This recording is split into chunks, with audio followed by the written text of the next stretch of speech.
US President Donald Trump slaps tariffs on certain products from China and South Korea. Plus, negotiations resume on the fate of NAFTA. That's the North America Free Trade Agreement. Hello, I'm Anand Naidu, and this is The Heat.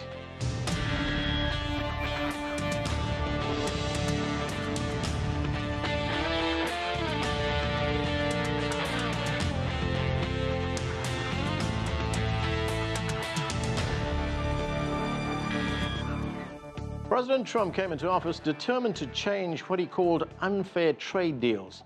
After first threatening to withdraw from the North America Free Trade Agreement, he agreed to talks aimed at making changes to the agreement. Then late Monday, the administration announced tariffs on specific goods from China and South Korea. Let's get more on that now. We turn to CGTN's Nathan King. He's at the White House. And Nathan, first on the tariffs. What was announced and what's been the reaction? Yeah, thanks, Anna. And tariffs on solar panels and other equipment up about 30%, starting on February 7th for about 4 years. And tariffs are about 20% on washing machines, going up to around 50%. It's actually a global tariff, but because of Chinese market share, especially when it comes to solar panels, and also South Korean market share when it comes to washing machines, it's really going to hit Asia the most.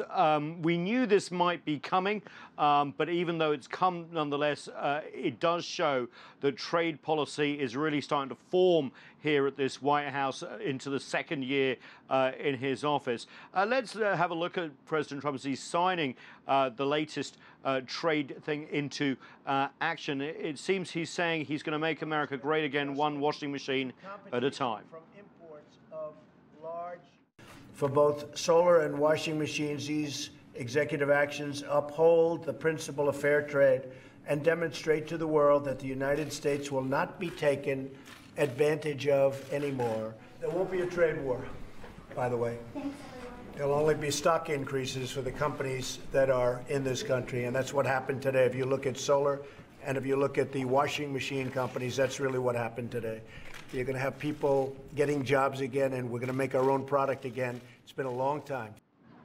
Well, let's see about those jobs. Actually, one industry trade group here in the U.S. said that this decision would actually lead to a loss of about 23,000 jobs over the next year, because the solar panel and green energy industry is actually booming here in the US. Putting tariffs means that people will be less likely to buy them because they'll be more expensive, hitting that sector. Now, contrast what the US president just said in the White House behind me with all the way at the World Economic Forum in Davos, taking a leaf from Chinese President Xi Jinping's speech there last year. This is the Indian Prime Minister, Narendra Modi.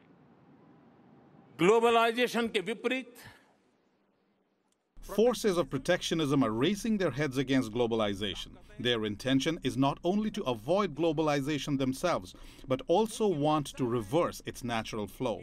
The result of all this is that we get to witness new types of tariff and non-tariff barriers. Bilateral and multilateral trade agreements and negotiations have come to a kind of standstill.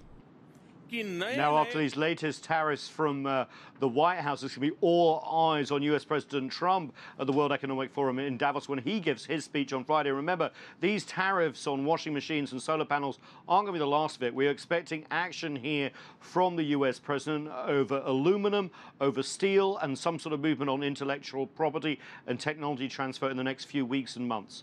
Anand? Nathan, I want to move on to NAFTA. Round 6 of those talks aimed at making changes to the agreement. They began on Tuesday in Montreal in Canada. What are the issues here? And as I said, round 6, how much progress been made so far? Round 6, the penultimate round, it's meant to be, although these talks could be delayed by elections in Mexico and the midterms here in November, so we'll wait and see. Look, first of all, before I get to the issues, I can tell you that it's really about atmosphere. There's a very negative atmosphere at the talks. The US wants to put some sort of sunset clauses on the deal and actually maybe open it up to renegotiation every 5 years. And while all parties agree that it needs to be amended from when it was signed back in 1994, they don't really see every 5 years putting a sort of death pill, if you like, into the process as particularly helpful, because these three economies have become so integrated. Sticking points on terms of industries. Automobiles, a big one. The US wants more of the parts that go into cars made in the North Americas to be from the North Americas. They want 50% or more. Canada and Mexico, with their global supply chains and their deals with Asia, don't necessarily,